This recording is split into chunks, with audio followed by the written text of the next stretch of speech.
Did you see that? Do you guys like my new jacket? It says New York or nowhere. If you don't know, I'm kind of obsessed with New York, so this is very on brand for me.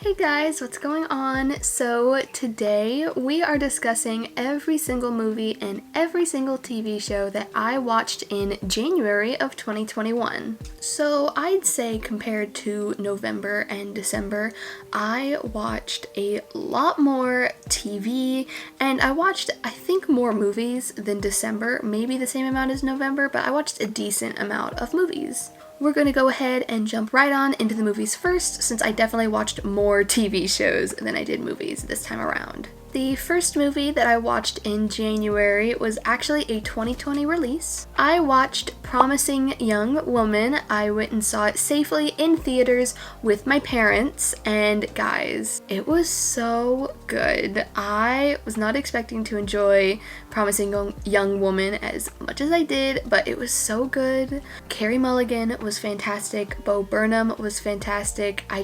loved it. I really did enjoy it. The scene near the end, without spoiling anything, the scene where Carey Mulligan is like walking through the woods or like a wooded area and like an instrumental like violin version of Toxic by Britney Spears plays. That was the best part of the whole movie. That was one of the most iconic things I've ever heard. It was brilliant. I give Promising Young Woman a 9 out of 10. The next movie I watched in January was just kind of a movie I just watched on a whim. It was a Netflix original that came out, and it's like a mockumentary. It's called Death to 2020. I honestly don't remember too much about it, other than it was just kind of talking about everything that happened in 2020 and doing it in a really funny way, and yeah, it was funny. It's made by the same creators as Black Mirror. I'm a really big fan of Black Mirror, so yeah, I enjoyed it. I laughed. I would give Death to 2020 a 7 out of 10. The next movie I watched in January is a Hulu original that came out, I believe, in December, maybe November. Happiest Season, starring Kristen Stewart and Aubrey Plaza, amongst a couple of other actors I'm blanking on right now. But y'all, Happiest Season was so fun. I really enjoyed it. I'm a big fan of Kristen Stewart, and I'm also a big fan of Aubrey Plaza, so I loved getting to see them both interact in a movie together. I don't think we've ever gotten a movie with Kristen Stewart and Aubrey Plaza in it together, so I really enjoyed it. I would give Happiest Season a 9 out of 10. The next movie I watched in January was actually a movie I did as a reaction for you guys. I watched Gremlins 2, and guys, I didn't know what I was going to expect going into this movie because not many people talk about it, but then everyone in my comment section of the first Gremlins movie I reacted to was saying, watch Gremlins 2, you'll love it, and stuff like that. So I watched it, I reacted to it, and I loved it. It was so chaotic, it was so good. I thought it was such a great continuation to the Gremlins world and to Gizmo. I loved Gizmo in it. As y'all know, I'm a huge fan of Gizmo as a little creature. He's one of my favorite things on earth, and every single scene of he was just so cute. Even whenever he was going through something stressful, he was still cute the whole time. So yeah, I would give Gremlins 2 a 9 out of 10. The next movie that I watched in January is another movie that I did as a reaction for you guys, and that is the Netflix original. I believe it was, a Netflix original, and that is We Can Be Heroes, the official sequel to Shark Boy and Lava Girl.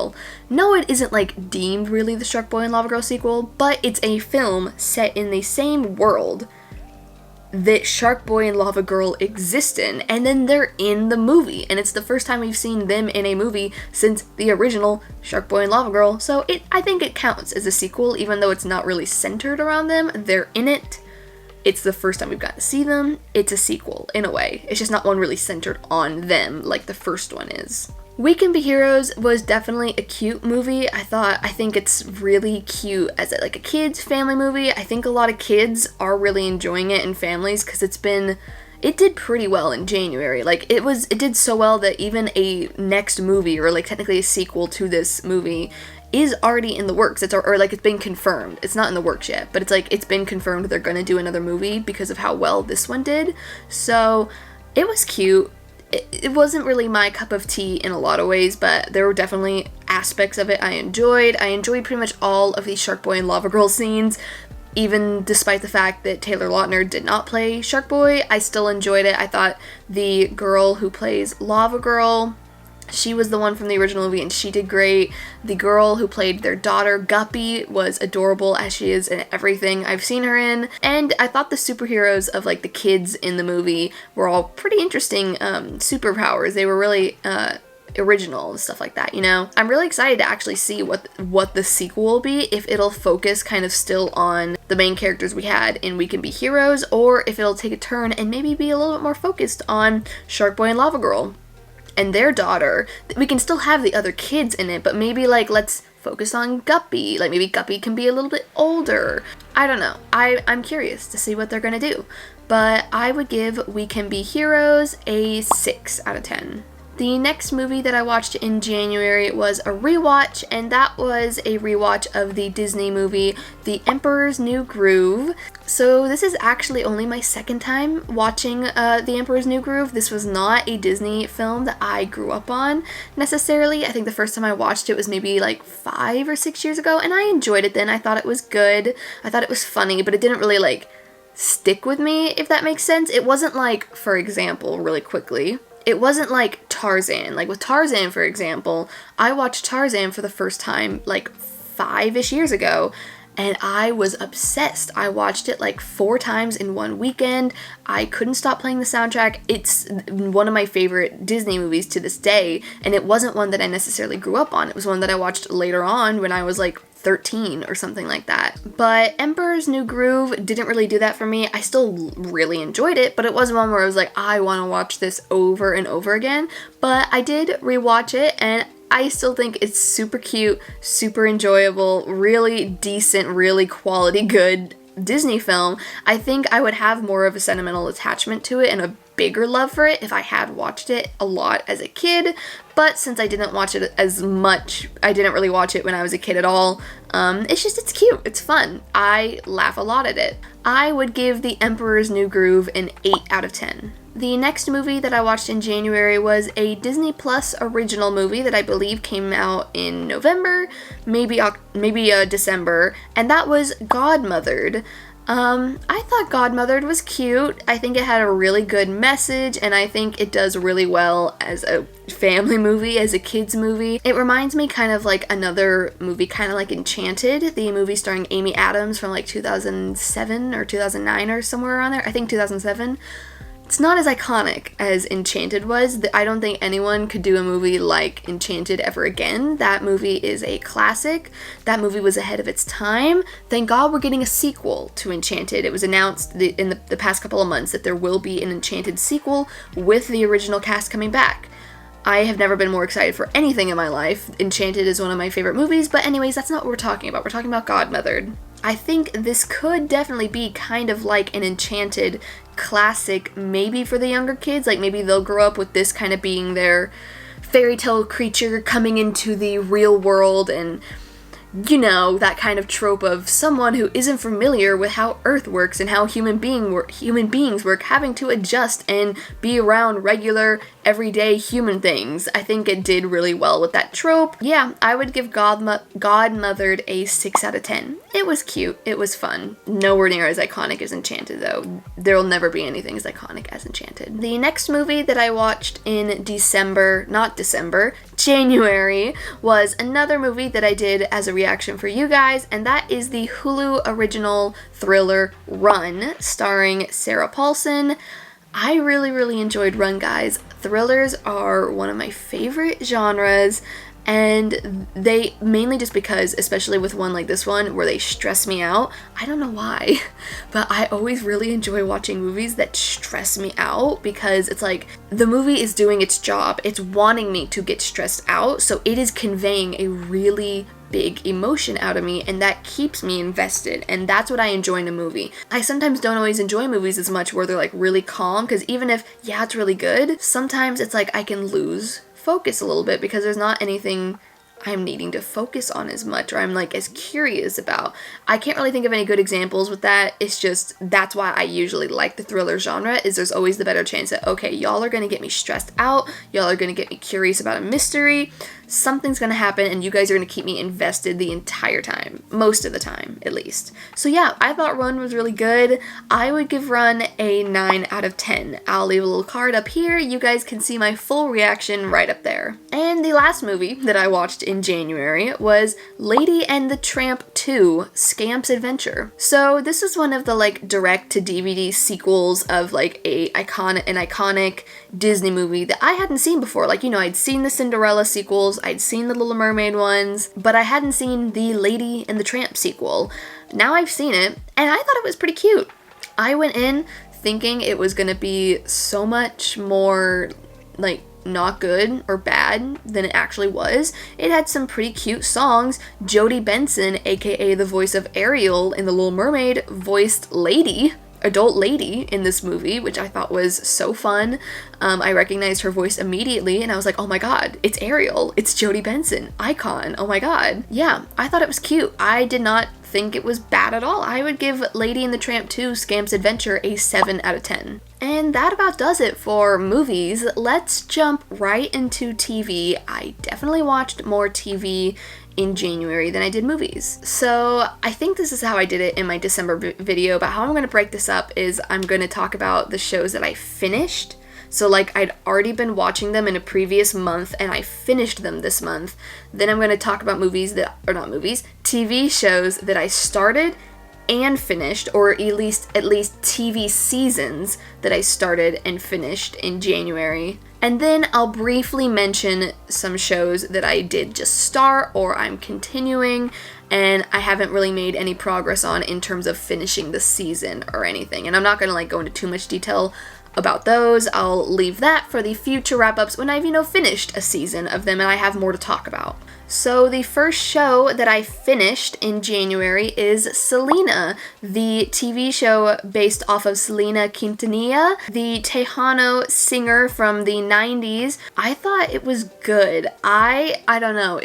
I didn't know what to expect going in because I know the story of Selena from the movie and just from hearing the history about her, but I didn't know if they were going to do that first season a lot like the movie, the Jennifer Lopez movie from the 90s. And I was surprised to see that there was a couple of points that were hit that were kind of similar, but on the whole, it was a very different show. They focused a lot more on when Selena was young, like high school age. More, I think the movie skimmed past that and went kind of right into her 20s from what I remember. And it also focused a lot more on the other family members, the brother and the sister and then the parents. They kind of had a little bit more a part of it. They were more a part of it than they were, I feel like, in the movie. I thought it was enjoyable. I think I still prefer the movie more, but they are going to come out with a second season of the show. I believe it's supposed to be like a part 1 and a part 2.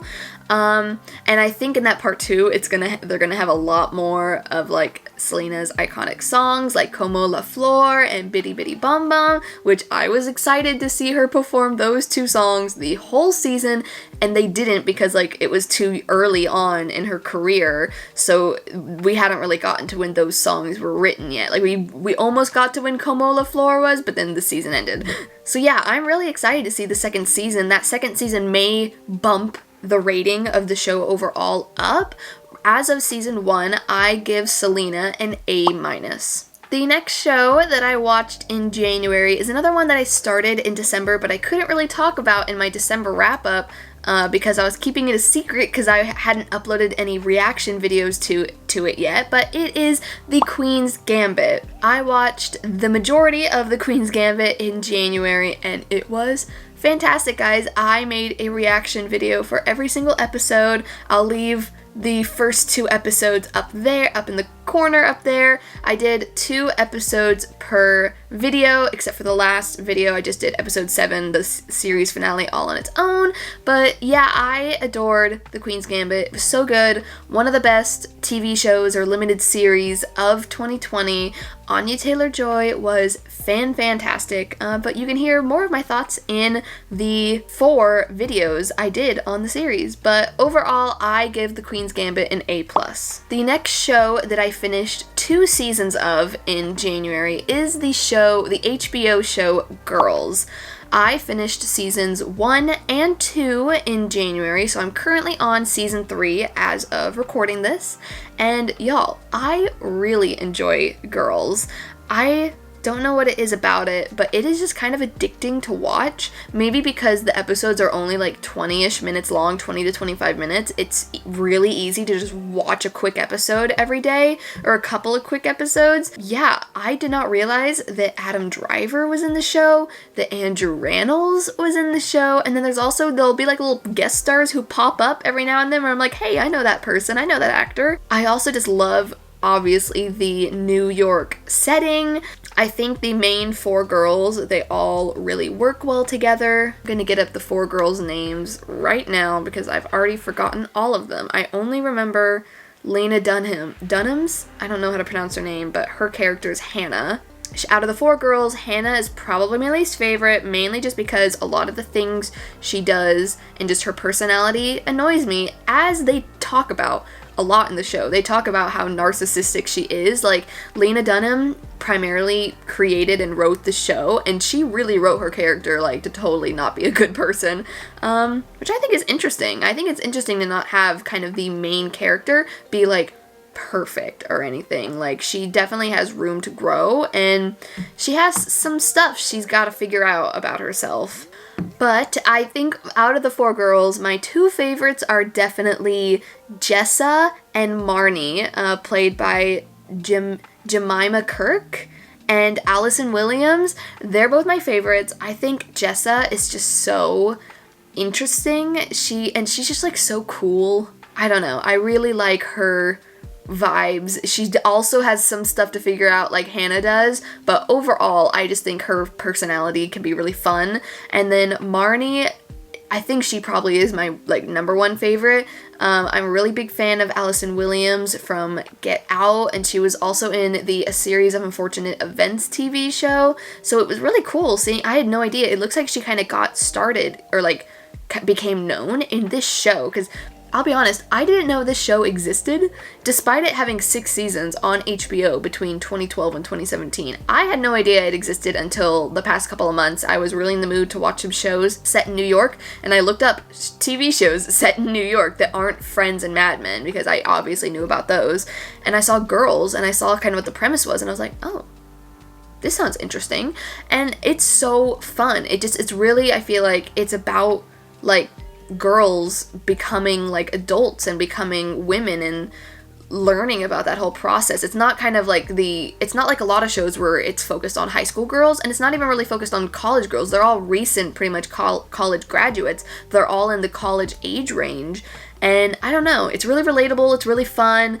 I'm loving seeing younger Adam Driver in it, pre-Star Wars and pre kind of becoming huge. I never knew he was in this show prior to being in Star Wars, so it's been really fun seeing him. I really enjoyed the show. For seasons 1 and 2, I give the show so far an A. The next show or season that I finished in January was a rewatch, and it was Jessica Jones season 1. I talked about this a lot in my November wrap up, but I adore the first season of Jessica Jones, guys. It's one of my favorite TV seasons of all time, and back in November, I really felt like rewatching that first season, just so then I can also kind of finish the show. I've seen season 2. I did not like season 2 as much as I adore season 1, but I am now starting season 2 again of Jessica Jones, and I'm hoping that I will enjoy it more the second time around. But then I haven't even seen season 3 yet. Season 3 could be incredible. I have no idea, so I'm very excited to finally, eventually, and hopefully within the next couple months, be finishing the show. But yeah, season 1, guys, David Tennant as Kilgrave is just incredible. He is one of the best TV villains, in my opinion, ever. I adore him. And Kristen Ritter as Jessica Jones, she's just perfect. It was perfect casting. The New York setting, as I love New York, and New York just does perfectly, like gritty New York. It's perfect, just with the whole vibe of the show. The whole vibe is just brilliant. The plot is so good. The characters are so good. The first time I watched it, back when I was like a sophomore in high school, right when it like first came out, I was addicted. I could not stop watching, and then as soon as I finished, I was like, oh my god, I need more. I listened to like podcast reviews of the season, and like YouTube analysis reviews of the season. I just could not get enough of Jessica Jones, and it was so fun getting to watch the first season again. So my rating of season 1 of Jessica Jones is an A+. So now we move into shows that I started and I finished in January, and the first show that I started and finished is Bridgerton, the first season of Bridgerton. Bridgerton was huge this month in January, and I had to jump on the bandwagon and watch it, and it did not disappoint, guys. It was very addicting. I finished it in probably like 2 or 3 days. I loved the whole vibe of it. I love period shows. I've talked about that before, how much I love shows set in that time period.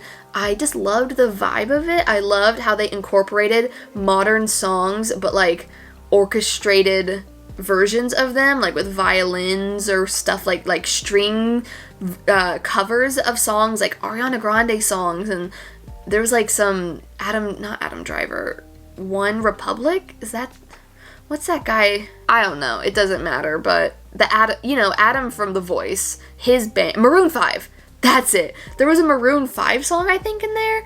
I may be totally wrong on that, and now I'm just talking nonsense. But anyways, I loved how they incorporated those songs, but in like kind of period sounding ways, covers of the songs. I thought that was really creative. I was addicted to the plot. The characters were really interesting. I'm really excited to see season 2, and I always love when a show like goes viral in a sense online and everyone starts watching it. It's just really fun, and the Bridgerton phase of being viral online has been a fun time. I would give season 1 of Bridgerton an A. The next TV show that I started and finished in January isn't even really a TV show. It's actually a special episode of a TV show, and I forgot actually to talk about the first special episode of this show that I watched in December.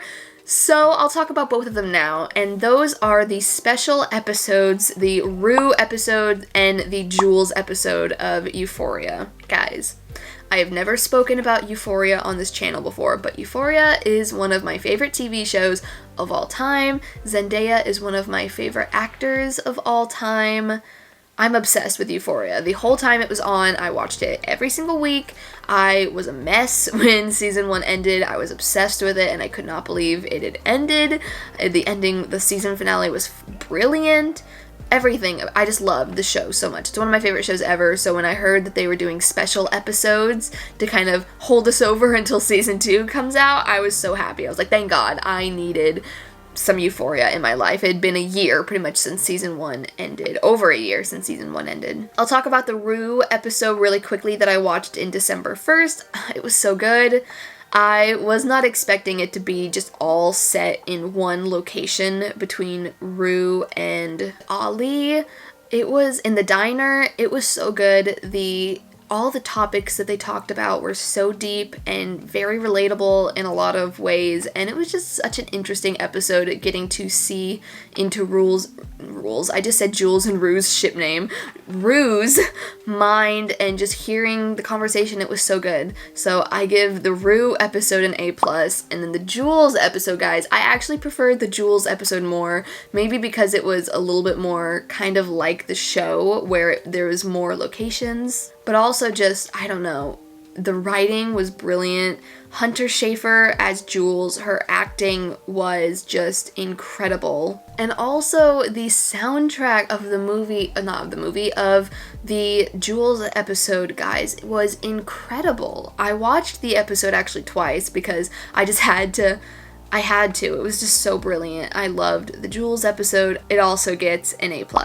And the next show that I started and finished, I haven't finished the show completely, but I started and finished these seasons of this show completely in January, and that is the show Ghost Adventures. I finished seasons 1 and 2 of Ghost Adventures in January. Guys, I went through I'll go through days in my life where I will obsess about something and it'll be all that I think about for like a 48-hour period or something like that. And the particular day that I finished Ghost Adventures, I was obsessing over just kind of ghosts in general. And I was just kind of obsessing about the local like haunting stories of the area that I live in and just of Texas in general. And Personally, I don't think I could ever go to a place. I do believe in ghosts, and I don't think I could ever go anywhere that's haunted, just because I would be so scared. I would be so excited to go, but then I would be so scared that something would attach to me and follow me home, or possess me or something like that. Like, I can never do Ouija boards. I can't do anything like that because I'm always worried I'm gonna accidentally bring home some sort of bad spirit or something like that. So as much as I want to go ghost hunting or like go to a haunted location, I just, like, my mind, I want to so badly, but just I know it may not be the smartest decision. I just don't want to bring anything home and have something follow me for the rest of my life. I don't know. So instead, I started watching Ghost Adventures. I love paranormal TV shows. I love paranormal movies, whether they're fake or real. I just love watching stuff with ghosts to get my ghost fix. And y'all, Ghost Adventures does not disappoint. And I also love learning the history of like the locations they go to, because they've been going to like, abandoned haunted hospitals or mental facilities or prisons or just random places that are known to have had kind of ghostly activity or have a very good reason to believe that there could be some haunted ghosts, like, an abandoned hospital. You can imagine what's happened at a hospital. There has to be some sort of spirits staying around. You never know. So, I don't know. I like learning the history about the places. I like learning how some of the ghost detecting technology works. I think it's really interesting. The guys, Zach, Aaron, and Nick. I know Nick leaves later on and gets some other guys come in, like in the more recent seasons, but I really enjoy all three of the guys that are in the show now. I think they're really fun. Yeah, I would give the first 2 seasons of Ghost Adventures an A. Yeah, I really enjoy it. It's like the thing that I look forward to in my day every day. These past couple of weeks is just every day I watch an episode or 2 of Ghost Adventures, and it's just my little me time. I sit there, I eat some cutie oranges, and I watch Ghost Adventures, and it's honestly one of the happiest moments of my day. So yeah, A for Ghost Adventures. Okay, now I'm going to go into a couple of shows that I've continued or that I've started in January, and I haven't really made any season progress on, but I've started them, so I'm just going to mention them. 2 shows that I've actually continued in January are 2 reality type TV shows that I watch kind of on and off over the course of the past 5 to 6 months, and I just I'll watch an episode a month or something. I don't watch it too often. And those 2 shows are Queer Eye and Sugar Rush. And I watched 1 episode of season 4 of Queer Eye this month, and I watched 1 episode of season 2 of Sugar Rush this past month. I don't even think I accidentally didn't finish the episode of Sugar Rush, because then I went and I got busy, and then I forgot to go back and finish the episode, and as of right now, I haven't even finished it. There's 15 minutes left, so I've watched 45 minutes or like 30 minutes or something like that of that episode of Sugar Rush, and I will be finishing it very soon. I have it on my to-do list to finish that episode because it's going to bother me if I don't finish it. But yeah, I am determined to like get through these shows. It's just not like with baking shows. I love baking shows. They're one of my favorite kind of reality type TV shows. I just can't watch too much of it at once because it gets repetitive. So I can't really watch. The only show that I could maybe binge is Cake Boss. I adore Cake Boss. But yeah, I'm determined to get caught up with Sugar Rush and also get caught up with Queer Eye. I just have to kind of watch both of those and most reality shows except Ghost Adventures. I had to kind of watch them at a slower pace just because they get really repetitive and I start to get distracted and then I'm not even watching anymore. So I just have to watch every now and then. But the other shows that I started in January that I've not made much progress on, but I started them, so I'll just mention them. I started Mad Men for the first time ever because it's set in New York and because it was one of my mom's favorite TV shows when it was on. And it's also just a really iconic show. So yeah, I started Mad Men. I've watched one episode. I also started High Fidelity, and I did not start High Fidelity because it was set in New York. I actually just started it because I'm a big fan of Zoe Kravitz, and it was a show that sadly only got one season, but it came out this past year, and I've been meaning to watch it. So I started it, and then I saw it was also set in New York, and I was like, huh, what a coincidence as I'm watching all these shows set in New York. But yeah, I love Zoe Kravitz. I'm a really big fan of the movie High Fidelity, and I really enjoyed the one episode of High Fidelity that I've watched so far. Hoping that I'll make more progress on it soon. Okay guys, this one I'm actually going to go a little bit into, but I'm not going to go too much into it because I want to talk more about it whenever it's over, when I've finished it, which I think will be within the month of February. I have started and have been watching weekly WandaVision, guys. I've been watching it with my parents and it's fantastic. I love it. I have been missing Marvel MCU content for so long. I haven't really talked about my big love for the MCU on this channel just because there's been nothing in the Marvel Cinematic Universe that's come out since Spider-Man Far From Home, and you know, that was a long time ago. But we finally have WandaVision, guys, and I missed Marvel so much, and I'm so happy to have it back.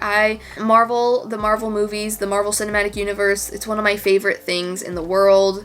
I love it. I love it so much. I actually went and saw Iron Man in theaters, and then I kind of just fell off of it from being young. Like, I was 8, I think, when I saw it in theaters, maybe 7 or something, and then I saw the Avengers in theaters, but then again, I was like 11 or something, or 12, and I thought it was cool, but I didn't love it. But then I really got into the Marvel Cinematic Universe when I was a freshman in high school, and Captain America Civil War was coming out, and I decided to go back and watch all the Marvel movies to get ready to go see Captain America Civil War. I wanted to get into it, and I loved it. It was such a fun time watching all of what had come out so far, and then seeing Captain America Civil War in theaters.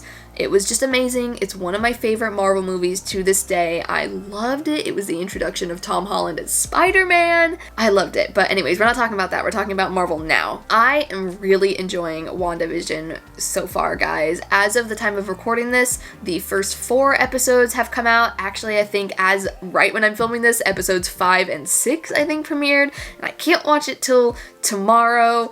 I'll just wait and I'll avoid Twitter until tomorrow. But anyways, I love the format of the show. I'm actually a big fan of not a big fan, but I have a fond memory of those classic sitcoms. I grew up watching The Brady Bunch, and I love just the look of old-timey sitcoms. I think they're so fun and they're so cute.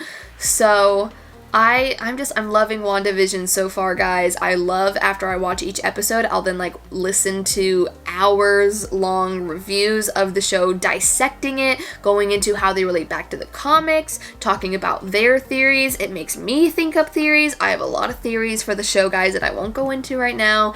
I'll talk more about my thoughts whenever the show's over, with probably some more spoilery thoughts on the show so far. But yeah, it's brilliant so far. I give WandaVision an A+. And the last show that I started in January, I've actually only watched one episode of this one, and it's a reality show, and I think it was on, what's the channel? what's the channel called? It's like the home channel, like where they talk about like building homes. That's not a good name for it. What's it called? The HGTV channel. Yeah, this is an HGTV show that it's ended. There was like 8 seasons and it was from a while ago, like I think more near the beginning of the 2010s. And that is the show Selling New York. And it's a reality show about the real estate market in New York. One thing that I really am passionate about my love for New York City is actually real estate. I go on Street Easy probably multiple times a day just to look at apartments that are for rent and for sale. And it's one of my happy things I do every day is looking at apartments in New York, and I just love the boroughs. I love all the different like neighborhoods of Manhattan. I think it's just all so interesting and so fun.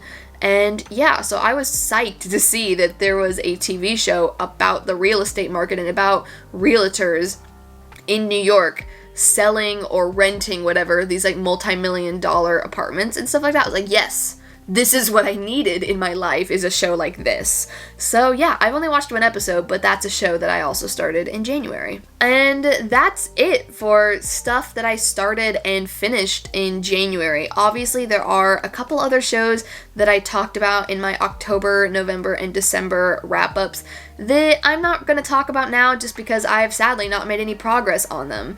Those shows are Star Wars: The Clone Wars, my rewatch of Doctor Who, Lovecraft Country, and that's it. Just those 3 shows. But now, the small little portion of the video you're gonna see is this little graphic that I started doing in my December wrap-up. I'm gonna pop up a little graphic here that shows, as of the time of filming this, every single show that I am currently watching, like still currently watching, and what season I'm in. So here that is.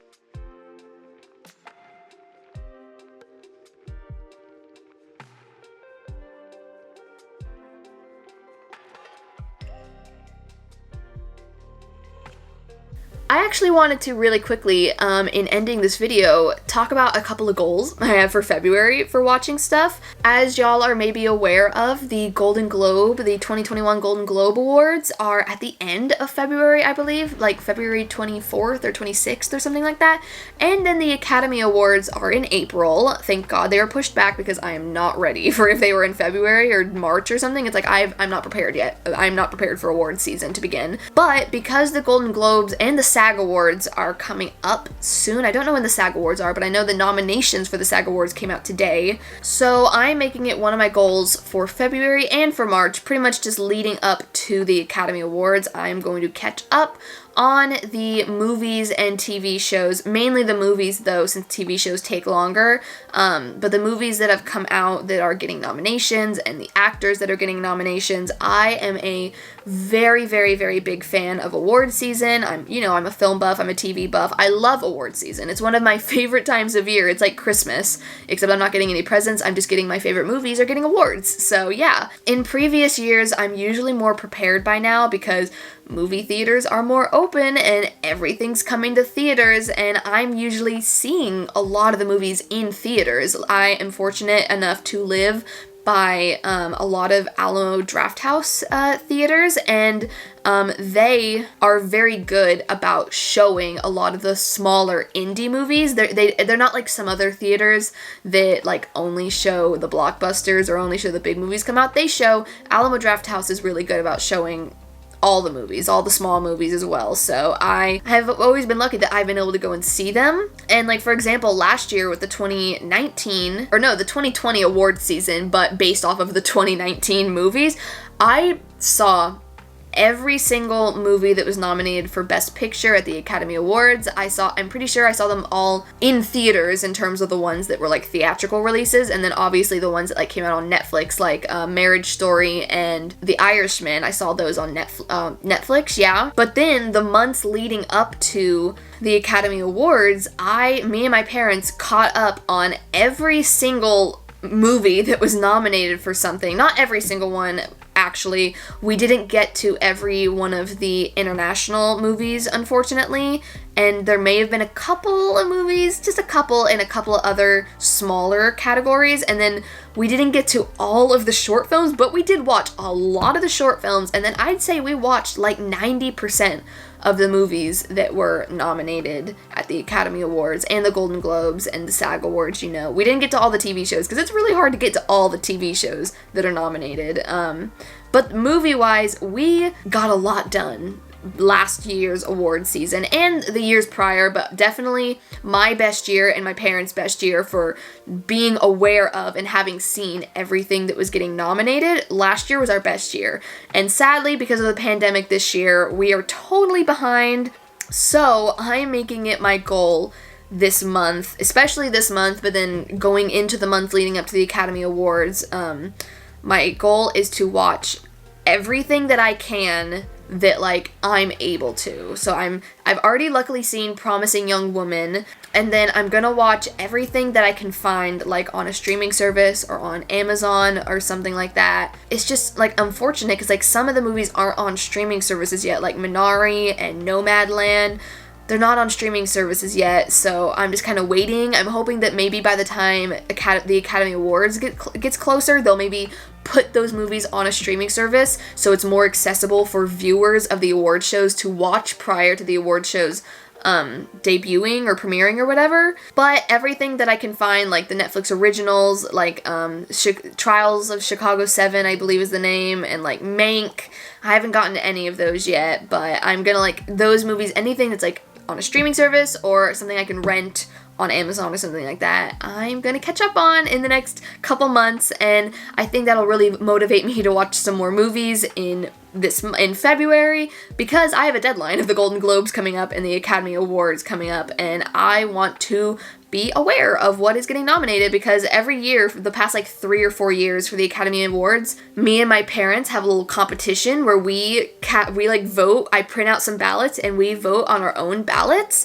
and then we see who wins the most. Like we do, just a quick little story, we will like, how we do it is we vote for what we think the Academy is going to choose to win, and then what we personally want to win. And so then if we get a point off of whichever one is which. So it's kind of tricky how it works. We've tried to make it so it can't really, like it works with, if you, let's say, for example, let's say Parasite and Marriage Woman. Let's say I put that I want Parasite to win, but I think Marriage Woman is going to win or something like that. And then Parasite wins, I'd get a point. But if Marriage Story wins, I get a point. But let's say I put both I think is gonna win and I want is gonna win as Parasite, you can't get 2 points for that. I think we make it where you can only get 1 point for that still, to make it so we don't abuse the system and just make it so everything we think is gonna win is what we want to win also. Like, I don't know. Just a little rant about that there, but I really want us to be able to keep that tradition this year. So yeah, we're gonna watch as much as we can here at home to catch up and prepare for the award season, so when we're voting on our ballots, we actually have a good opinion on things, and we're not just voting randomly or whatever. But yeah, so that's a goal I have in 2020, or not in 2021, in February. And then my other kind of main goal of the month is that I want to finish or make progress on some shows that I started back in like October that I haven't finished, and those shows are, as I mentioned before, Star Wars: The Clone Wars, Lovecraft Country, and Doctor Who. I am determined, since there's only one season of Lovecraft Country, so I'm determined to finish it in February. I have to finish it. I want to get to where I love the show, because so many people love the show, and I haven't, like, I've watched 2 episodes, and I haven't gotten hooked yet, but I want to, because the concept is so compelling of the show. It's just, there's something about it yet that hasn't made me want to, like, marathon it or binge it or whatever, so determined to finish that. I'm determined to make a lot of progress on Star Wars: The Clone Wars. I don't necessarily need to finish the whole show because it's a pretty long show, but if I could just get like 2 full seasons or 3 full seasons completed, I would be happy with that. At least 2 full seasons. And then with Doctor Who is a rewatch for me, and I'm in season 2 of Doctor Who, and I don't know if I want to continue past where I've seen up to Peter Fasinelli, so I've seen everything through Matt Smith, and I don't know if I want to actually continue past that. I may just continue rewatching the Tennant Doctor era, and then I'll rewatch the Matt Smith era.